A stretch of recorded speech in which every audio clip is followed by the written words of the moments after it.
Hey there, welcome back. How's it going? How's everybody feeling?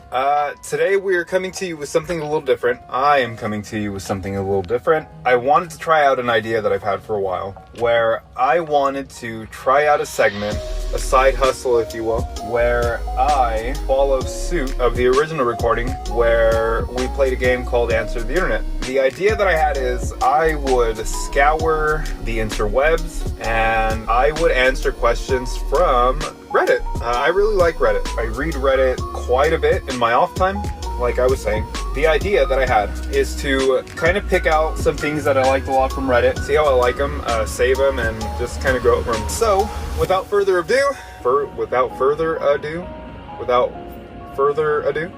today I am recording a segment that I am calling the Elder Cast. We will see how this goes. This might be short, this might be long. I might edit the fuck out of it. I might make it like a 15-minute little segment, something quick in between recordings. Who knows? I'm still working that out in my mind. But we will get right into it. I have procured a few posts from Reddit. A lot of them are from the subreddit Ask Reddit. We'll start with a question from the subreddit Ask Reddit. This question is, how are you still alive? This was a reply in the thread. Dumb luck and the occasional smart choice. Death does not want me. He has no place for me. Just die already. Die! This question was pretty funny to me because I've had several run-ins with potentially, I probably could have died one way or another. One of them, for example, this was a while back, probably in about 2007, 2008. My mom was early in her relationship with my stepdad. One of the first things that we did with him was go camping with him. And the campsites themselves were in, I guess you would say like a basin or like a gulch. I don't know what you would, what the proper term would be, but the entrance road that led down into the campsites came down in like a spiral. You came down like a winding road into the campsite. At the time, I was really into this movie called Thrashin', and at the time I was very into like Dwayne Peters, and my whole vibe was like old school 80s skaters with Steve Cab. I was really into like Dogtown at the time, young Tony Alva, Christian Hosoi. So in my head, I was like, one of the big things at the time was like street skating. These guys would bomb hills and they would like skate them like if they were surfing, because that was the influence that they had. The skaters out in SoCal, their influences were like early surfers, so they had like just a certain way that they would skate. They would skate in the style of surfing. They would hill bomb, and at the time I thought, well fuck yeah dude, I could bomb this hill for sure. Me too. I remember getting to the campsite, I had my board with me. I remember running up and down that hill the whole time that we were there. I came down it like a million times and I thought, I got this. I knew every point of the hill. I thought, I know where I could fucking bail. I know where I have to adjust myself. I know when I'm gonna have to turn, when I'm gonna have to start leaning into the turn, this, that, and the other, planning it out in my head. Very Jimmy Neutron brain blasting it. And I was fucking ready. In my head, I was ready. I was so ready to skate this hill. And that was the first day that we got there, to the campsite anyway. It was like a Friday. Saturday morning, up super early, super excited, ready to leave the campsite, go skate. Everybody was out on the water, enjoying the day. Me being very like antisocial. I didn't want to talk or be around anybody. I wanted to go skate. I wanted to do my own thing. I didn't want to make friends with any of my stepdad's family. I didn't want anybody to meet me. I didn't want to meet them. I wanted to be very loner, very lone wolf, very hard-headed, very convinced that I'm going to skate this hill. First thing I did, I walked up the hill, started doing my practice runs. I could tell you almost instantly, I knew that something was up.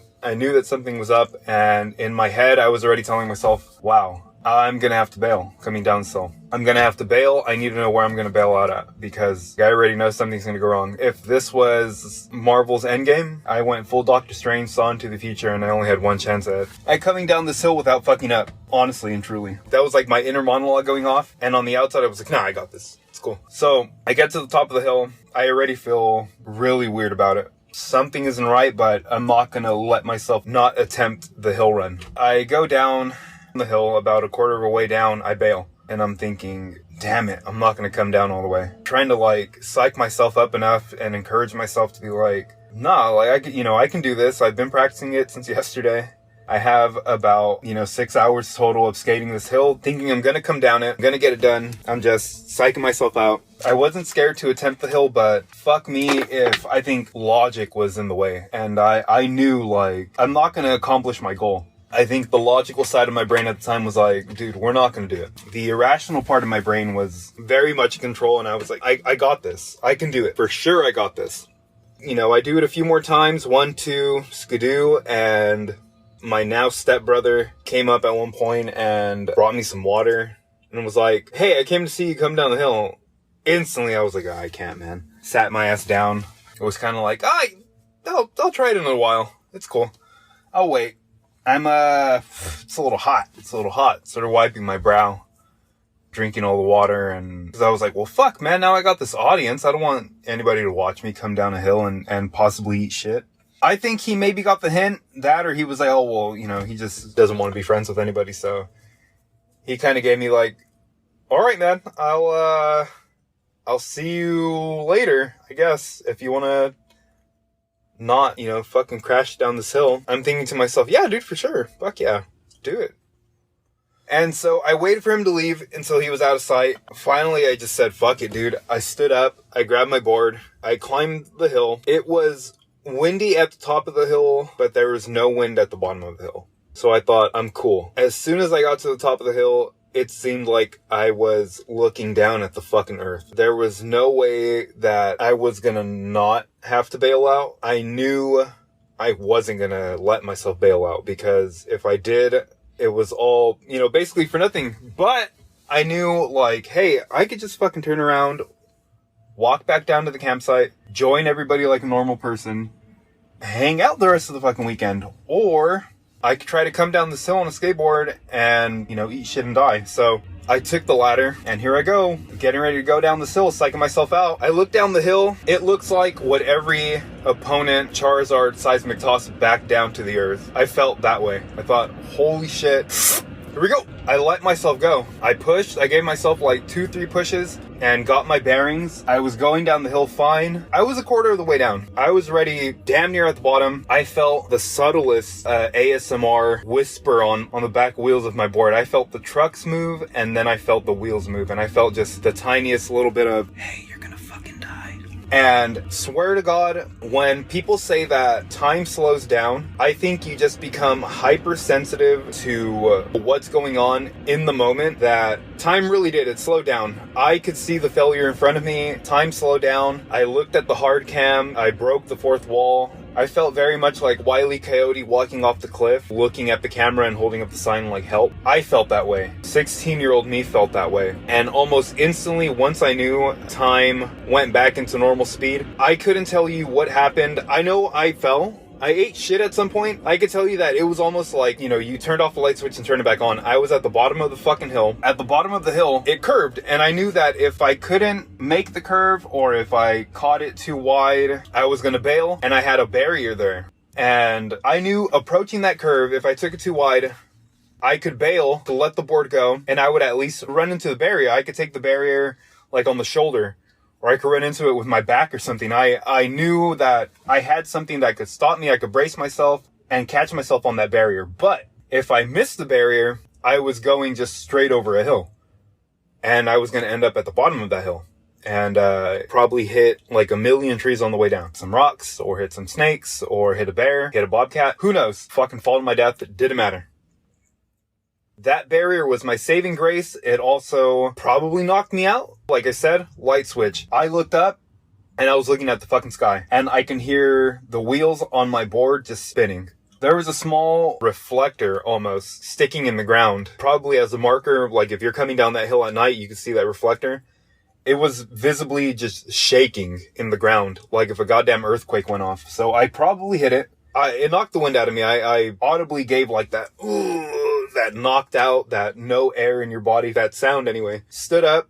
I could tell you for sure I was dazed. I've hit my head fucking hard enough on the ground to know that I was dazed. Was I concussed? Probably. I told myself I wasn't. So I stood up. I looked at my board. First thing I worried about, my board wasn't broken. I was fine. But as I'm looking down at the board, I'm seeing drops of blood land on the board. That's what stressed me out because I was using my friend's board at the time. We had traded deck. He let me use his. I let him use mine. Hey there guys, real quick, this is the Elder Dadless, co-host of the Dadless Podcast. Today, I'm here to tell you a little something about Anchor. It's the easiest way to make a podcast, and let me go ahead and explain. First of all, it is free, there's no upfront cost, it doesn't cost anything. It's a great way to get started. There are creation tools that allow you to record and edit your podcast right from your phone or your computer. Literally, if you're on the go, if you're at school, if you are hiding in the restroom while you're at work, if you're stalking your ex-girlfriend, you can literally make a podcast from anywhere. Anchor will distribute your podcast for you so it can be heard on Spotify, Apple Podcasts, and many other streaming platforms. Hey, great way to get it out, right? You can make money from your podcast with no minimum listenership. That means that your Uncle Randy, who was twice removed, can help you make a buck. Or creepy Father John, who you chose to stop talking to for many reasons, can even help you make a buck. It's that simple. It's everything you need to make a podcast in one place. Download the free Anchor app or go to anchor.fm to get started. That is anchor.fm. I hope you guys enjoy it. Let's get back to the show. Gives. Boy, I tried ordering you, I tried punishing you, and God help me, I even tried reasoning with you, and the only thing left for me to do is jump the gorge myself. What? Why? Because that way you'll see what it's like to witness a family member stupidly risking his life for no good reason. I was worried about getting blood on his grip tape, and I instantly knew as I saw droplets of blood falling on the grip tape, I thought, I'm gonna have to buy him whole new grip tape. I'm probably gonna have to buy him a whole new deck if it's broken. It was fine. The trucks were fine. All the hardware was fine. Unbeknownst to me, I was the one who was messed up. It wasn't clicking at the time. And so I'm looking down at this deck, and I'm bleeding all over the grip tape, so I held it away from me. But my first instinct was bloody nose. That's what it is. I hit my nose. Okay, cool, I'm fine. I'm walking down the hill. There is a large-breasted woman approaching me, running at me. In a matter of fact, screaming, waving her hands like Kermit the Frog with breasts. She is just galloping towards me at such a speed, knockers waving in the air. And she's like, oh my god, I saw the whole thing. And I thought, cool. First thing I did, I said, cool. And I gave her the thumbs up and I walked right past her and she said, no, you don't understand. You're bleeding. And I said, I know, it's just my nose. It wasn't my nose. And I felt my head and I thought, oh, my hat. I had a hat on at the time. That was like my thing. That's always been my thing, you know, I like hats. And at the time, I had a fucking dope hat. I realized it wasn't on my head. Instantly snapped.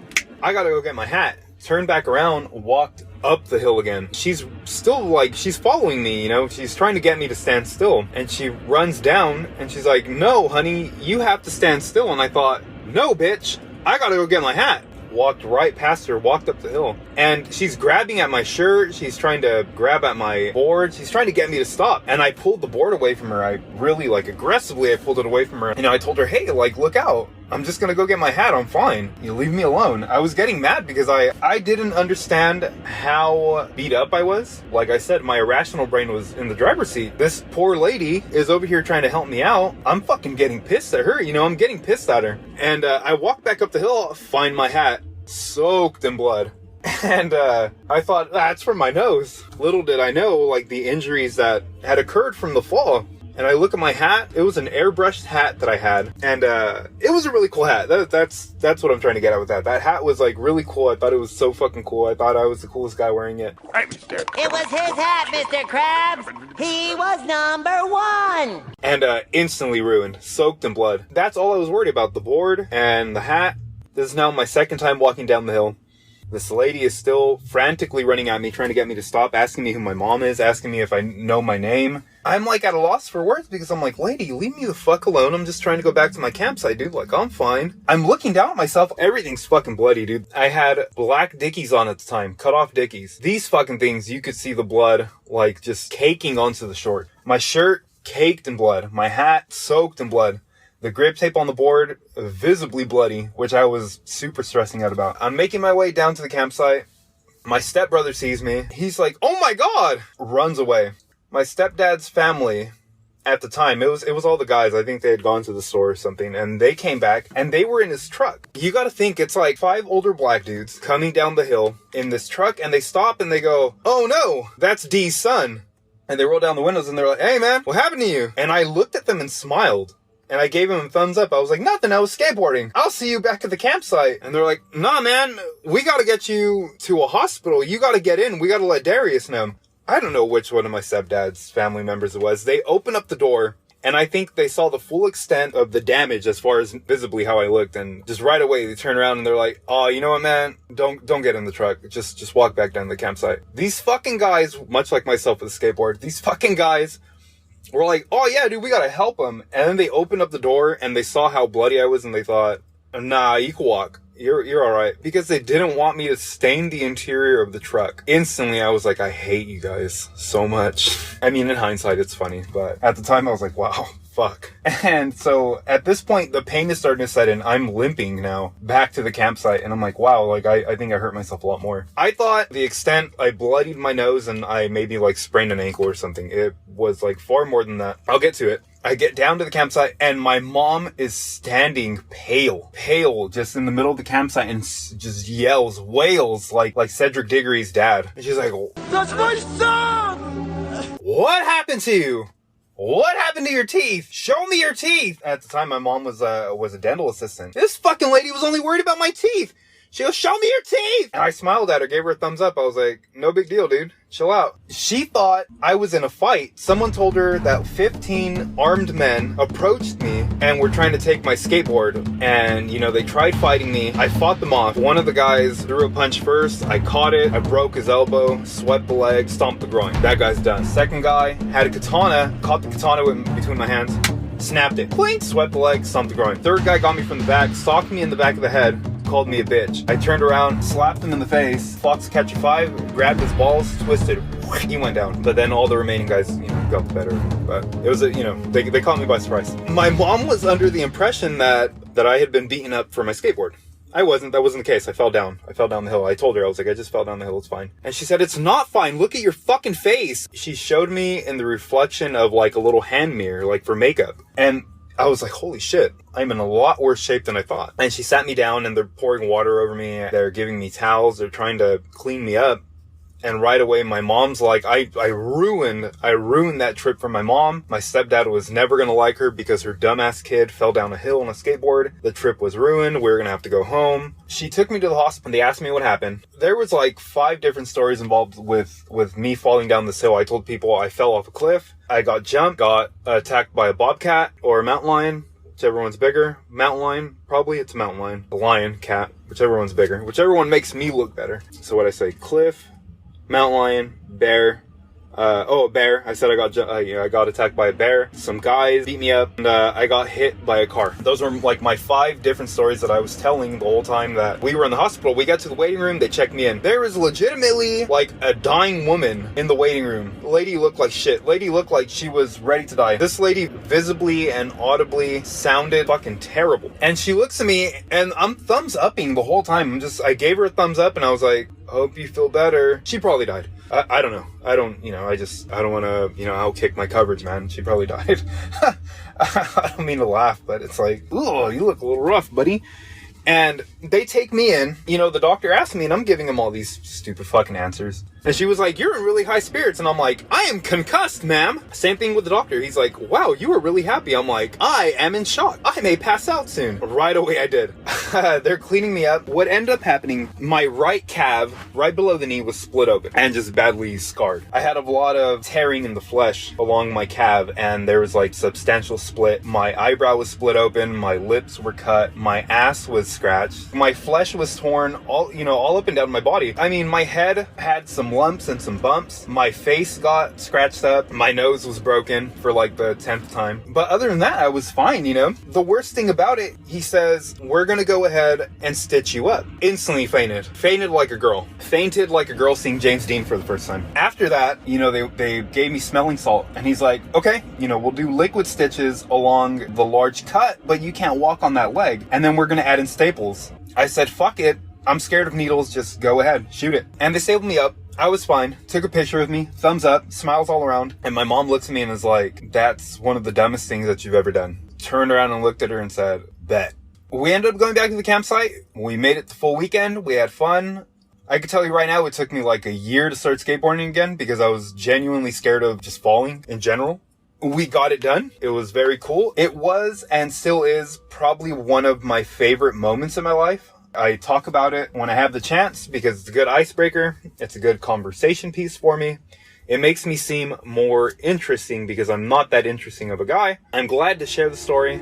So that was a good segment. I hope you enjoyed it. For the Dadless Podcast, this has been the Elder Cast. I am the Elder Dadless. For the Roaming Nomad, for HD, for the boy. Hope you enjoy. Thanks again. We'll see you in the next one. Thanks. It is useless to resist. Don't let yourself be destroyed. Offer me everything I ask for. Anything you want. I want my father back, you son of a bitch. I am your father. That's my son! This is my boy! My boy! That's impossible! You're laughing. Someone was killed today because of what you did. I know. How about another joke, Murray? You son of a... Fuck you. None of you seem to understand. I'm not locked in here with you. You're locked in here with me. Still my daughter water. I understand your pain. Actually, when we're all tickled to hear you say that. You shall have your revenge. Iron Man. Good night. And always remember, that's